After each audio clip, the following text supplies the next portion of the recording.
6. In addition, government through UNOC acquired a 20.15% stake in the Kenya Pipeline Company.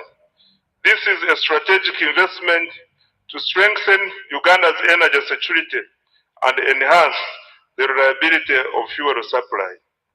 Given that over 95% of Uganda's refined petroleum products are imported through the Kenyan corridor, this investment will help secure access to critical petroleum infrastructure and support more predictable fuel supply and pricing. Financial year 2026-2027 priorities for minerals and oil and gas. Mr. Speaker, sir, Uganda shillings 473.51 billion has been allocated for mineral-based industrial development, mining, and oil and gas. And the priority areas include, number 1, continued mineral exploration, quantification, and certification. Marked a major milestone in Uganda's industrialization journey and demonstrates the country's growing technological capabilities. The plant has the capacity to produce up to 2,500 buses annually.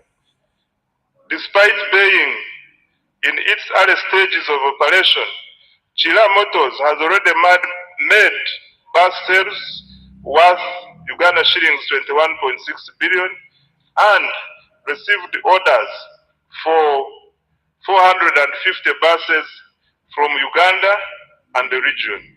The quality and reliability of its products were further demonstrated through the successful Par to Cape electric expedition, during which the Kayora electric bus traversed more than 13,000 kilometers across Africa.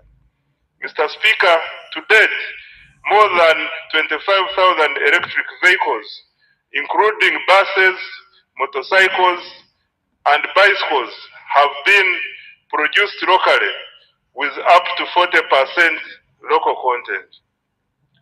In a further boost to the sector, Solar Power completed the construction of East Africa's first production scale lithium-ion battery assembly plant in Uganda. This has strengthened domestic manufacturing capacity and positioned the country as a regional hub for electric mobility and clean energy technologies. On pharmaceuticals and biotechnology, Mr. Speaker, government continued to strengthen pharmaceutical manufacturing and biotechnology as part of the efforts to build a competitive pathogenic economy.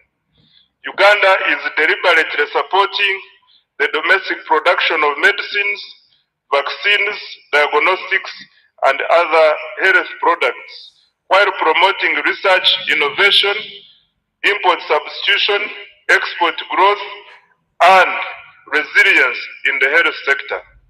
Significant progress was registered through strategic investments in and government procurement from local pharmaceutical and biotechnology companies, including Macrohim Scientifics, Day Pharma, Genabo, and other emerging manufacturers.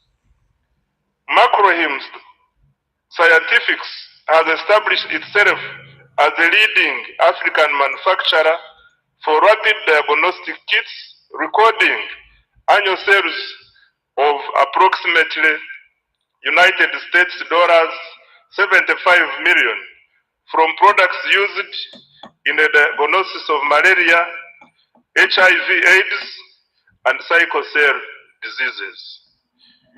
Day Pharma has operationalized manufacturing lines for generic, oral solid, and liquid medicines and secured approvals from the National Drug Authority for a range of essential medicines.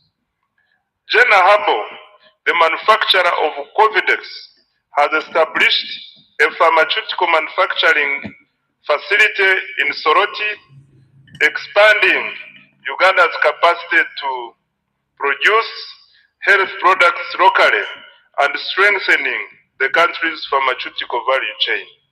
These investments are improving health security, reducing imports, and creating high-value jobs. On advancing Uganda's space science, Mr. Speaker, government has strengthened Uganda's space science and satellite technology capabilities. Government established modern ground satellite infrastructure at the Uganda National Space Center at Impoma Mukono district. This has enabled our scientists to successfully deploy a climate camera to the International Space Station.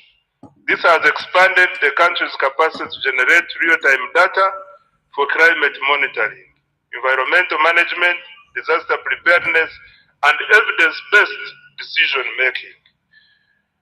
On value addition under STI, Mr. Speaker, government has intensified agro-industrialization initiatives driven by scientific innovation aimed at increasing value